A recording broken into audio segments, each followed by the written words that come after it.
என் தங்கப்பிள்ளையே, நீண்ட இடைவெளிக்கு பிறகு உன்னுடைய குலதெய்வத்திடம் இருந்து உனக்கான நல்ல செய்தி ஒன்று வந்திருக்கின்றது.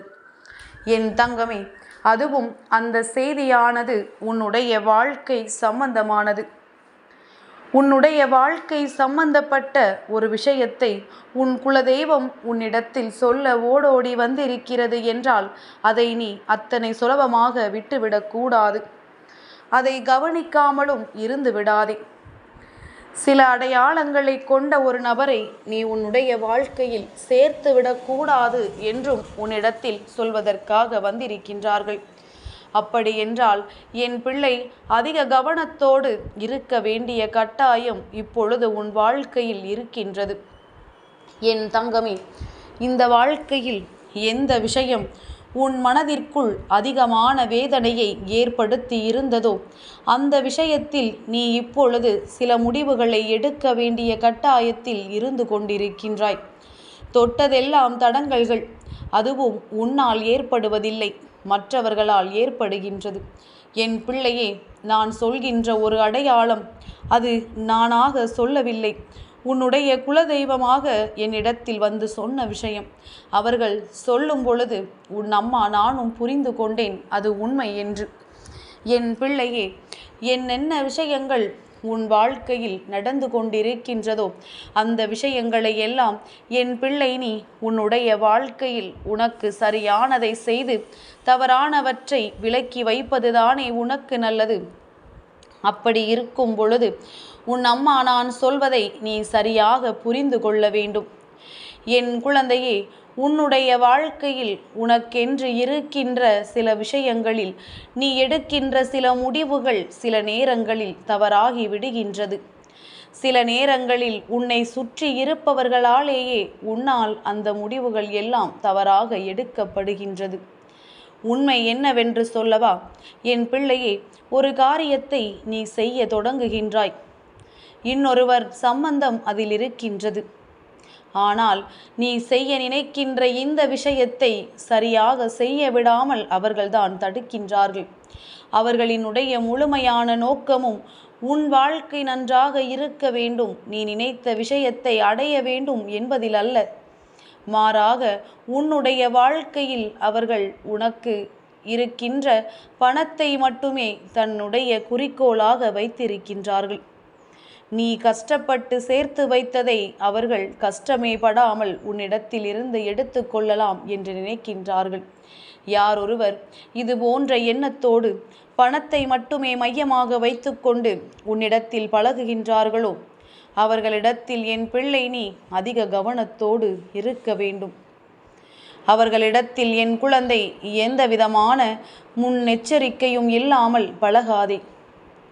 எப்பொழுதுமே இது போன்றவர்களிடத்தில் உனக்கு வாழ்க்கையில் கவனம் அதிகம் இருக்க வேண்டும் என்பது நீயாகவே தெரிந்திருக்க வேண்டிய உண்மை. அது உனக்கு ஓரளவுக்கு தெரிந்திருந்தாலும் சில நேரங்களில் என் பிள்ளை நடப்பது எல்லாம் நல்லதற்குத்தான் என்று நினைத்து கொண்டு இவர்கள் நமக்கு உதவிதானே செய்கிறார்கள், அவர்களுக்காக நாம் இதை கொடுத்தால் என்னவென்று எண்ணி கொடுத்து விடுவாய். நீ கொடுத்ததற்கான மதிப்பு அவர்களுக்கு ஒரு காலமும் புரிய போவது கிடையாது. அதனால் என் பிள்ளை இதையெல்லாம் புரிந்து கொண்டு உன் வாழ்க்கையில் நடக்கின்ற விஷயங்களுக்கெல்லாம் சரியான நேரத்தில் சரியான முடிவுகளை நீ எடுக்க வேண்டும். என் பிள்ளையே, இன்று அவசரமாக இந்த செய்தி உன் குலதெய்வத்திடமிருந்து வந்ததற்கு காரணம் பணம் சம்பந்தமாக உனக்கு ஒரு ஏமாற்றம் காத்து கொண்டிருக்கின்றது. யாரிடமும் எந்த விதமான ஆவணங்களும் ஆதாரங்களும் இல்லாமல் பணத்தை கொடுக்காதே. நீ பணத்தை கொடுத்து விட்டால் மீண்டும் அதை பெறுவது மிகவும் கடினம். ஏன், அது உனக்கு மீண்டும் திரும்ப உன் கைகளில் கிடைக்காமலேயே போய்விடும் என்பதனையும் மறந்து விடாதே. இதனால் அந்த உறவே உன்னை விட்டு போனாலும் பரவாயில்லை. பணத்தை மட்டுமே மையமாக கொண்டு பழகுகின்ற உறவுகளை நீ அருகில் சேர்ப்பதை விட சேர்க்காமல் இருப்பதே மிகவும் நல்லது என்பதனை முதலில் நீ புரிந்து கொள்ள வேண்டும். என் தங்கமே, எல்லா விதமான சூழ்நிலைகளும் உன்னுடைய வாழ்க்கையில் உனக்கு கொடுத்திருக்கின்ற கஷ்டங்களிலிருந்து மீண்டு வர முடியாமல் தவித்து நிற்கும் பொழுது, இது போன்று பணத்தினால் ஒரு பிரச்சனை மீண்டும் வந்துவிடும் என்றால் என் பிள்ளை, நிச்சயமாக அந்த கஷ்டத்தில் நீ இருக்கவே கூடாது. அதிலிருந்து நீ வெளியில் வந்துதான் ஆக வேண்டும். எல்லா விதமான சூழ்நிலைகளுக்கும் பிரச்சனைகளுக்கும் சோதனைகள் அதிகமாக வரும் பொழுது, உன் வாழ்க்கையில் அதனை நீ மீண்டு வர முடியாமல் தவித்து நிற்கின்ற பொழுது, உன் மனது எதையெல்லாம் பற்றி சிந்திக்கின்றதோ அதையெல்லாம் நீ உனக்குள் போட்டு குழப்பாதே. தெளிவாக இருக்க வேண்டிய விஷயம் எதுவோ அதில் மட்டும் தெளிவாக இரு. அம்மா சொல்கின்றேன், பணத்தினை எக்காரணத்தை கொண்டும் யாரிடத்திலும் கொடுக்காதே என்று, திரும்ப அது கிடைக்காது என்று. இதை மீறியும் ஒருவரை பார்த்து பாவப்பட்டு இரக்கப்பட்டு நீ கஷ்டப்பட்டு சேர்த்து வைத்ததை கொடுத்து விட்டால் அதன் பிறகு நீ நிச்சயமாக மீண்டும் அதை பெற்றுவிட முடியாது.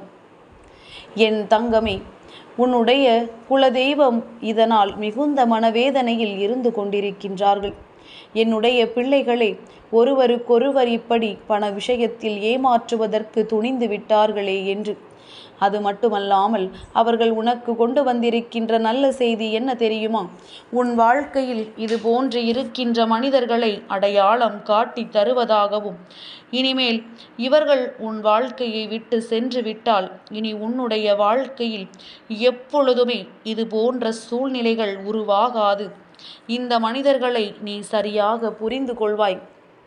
இனி எதற்காகவும் இந்த வாழ்க்கையில் நீ யாரை நினைத்தும் மனம் வேதனைப்படவோ அல்லது நம்மை ஏமாற்றி விடுவார்களோ என்று பயப்படவோ செய்ய வேண்டாம் என்று சொல்கின்றார்கள். உன் குலதெய்வம் சரியான நேரத்தில் உனக்கு இவர்களை பற்றி உணர்த்தி இருக்கின்றார்கள். இந்த மனிதர்களை பற்றி சரியான நேரத்தில் நீ தெரிந்து கொண்டாய். இது உன் வாழ்க்கையில் அவர்கள் உனக்கு செய்து கொடுக்கின்ற மிக பெரிய விஷயமாக சொல்கின்றார்கள். என் பிள்ளையே, இந்த வாழ்க்கையில் இது நாள் வரையிலும் நீ யாரையெல்லாம் உனக்கு மிக பெரிய உதவி செய்வார்கள் என்று நினைத்தாயோ அவர்கள்தான் உன்னை அவர்களின் தேவைகளுக்காக பயன்படுத்தி கொள்கின்றார்கள் என்பதனை நீ மறந்து விடாதே. இனியாவது இது போன்ற மனிதர்களிடத்தில் அதிக கவனத்தோடு இருந்து உன்னுடைய வாழ்க்கையை நீ காப்பாற்றி கொள்ள வேண்டும். அவர்கள் நினைத்ததை எல்லாம் உன் வாழ்க்கையில் சாதித்து விட முடியாது என்பதனை நீ உணர்த்தி காட்ட வேண்டும். யார் என்ன சொன்னாலும் பரவாயில்லை, யார் எப்படி நடந்து கொண்டாலும் பரவாயில்லை, நீ உன் வாழ்க்கையின் மீது அதிக கவனத்தோடு நடந்து கொண்டாலே போதும். எல்லாமே உனக்கு வெற்றிகரமாக முடியும். எல்லோருடைய வாழ்க்கையிலும் ஒரு கஷ்டகாலம் என்ற ஒன்று இருக்கின்றது. ஆனால் அதை நாமாக தேடிக்கொள்ளக்கூடாது என்பதில் நீ கவனமாக இருக்க வேண்டும். நீயாக இது போன்று ஒருவர் பாவப்பட்டு கேட்கிறார்கள் என்பதற்காக இரக்கப்பட்டு கொடுத்துவிட்டு அதன் பிறகு நீ மீண்டும் அதனால் வேதனைப்பட்டு அதன் பின்னாலேயே நின்று கொண்டிருக்காதே. என் தங்கமே, இந்த வாழ்க்கையில் பணம் என்ற ஒன்று நிர்வகித்திருக்கின்ற இடத்தை எந்த பாசமும் இப்பொழுது நிர்வகிப்பதில்லை. பாசத்திற்கெல்லாம் இன்று மதிப்பே இல்லாமல் போய்விட்டது. ஒரு சிலர் மட்டும்தான் இன்னமும் இந்த பாசத்திற்கு அடிமையாக இருக்கின்றார்கள். மற்றவர்கள் எல்லோருமே பணத்தை தான் தூக்கி சுமக்கின்றார்கள். அதனால் இந்த விஷயத்தில் நீ கவனமாக இருந்து விட்டால் போதும். ஒரு முறை அவர்களிடத்தில் நீ யார் என்று நிரூபித்து விட்டால் மீண்டும் உன் அருகில் இது போன்ற விஷயங்களுக்காக வருவதற்கு அவர்கள் தயங்கி நிற்பார்கள் என்பதனை என் குழந்தை நீ நிச்சயமாக புரிந்து கொள்வாய். இனி என்றுமே இது போன்ற சூழ்நிலைகளை சந்திக்க நீ தயாராக இரு. எப்பேற்பட்ட கஷ்டத்திலும் நாம் மற்றவர்களிடம் ஏமாந்து விடக்கூடாது என்பதில் என் பிள்ளை நீ தெளிவாக இரு. உனக்கு எல்லாமே நல்லதாகவே நடக்கும்.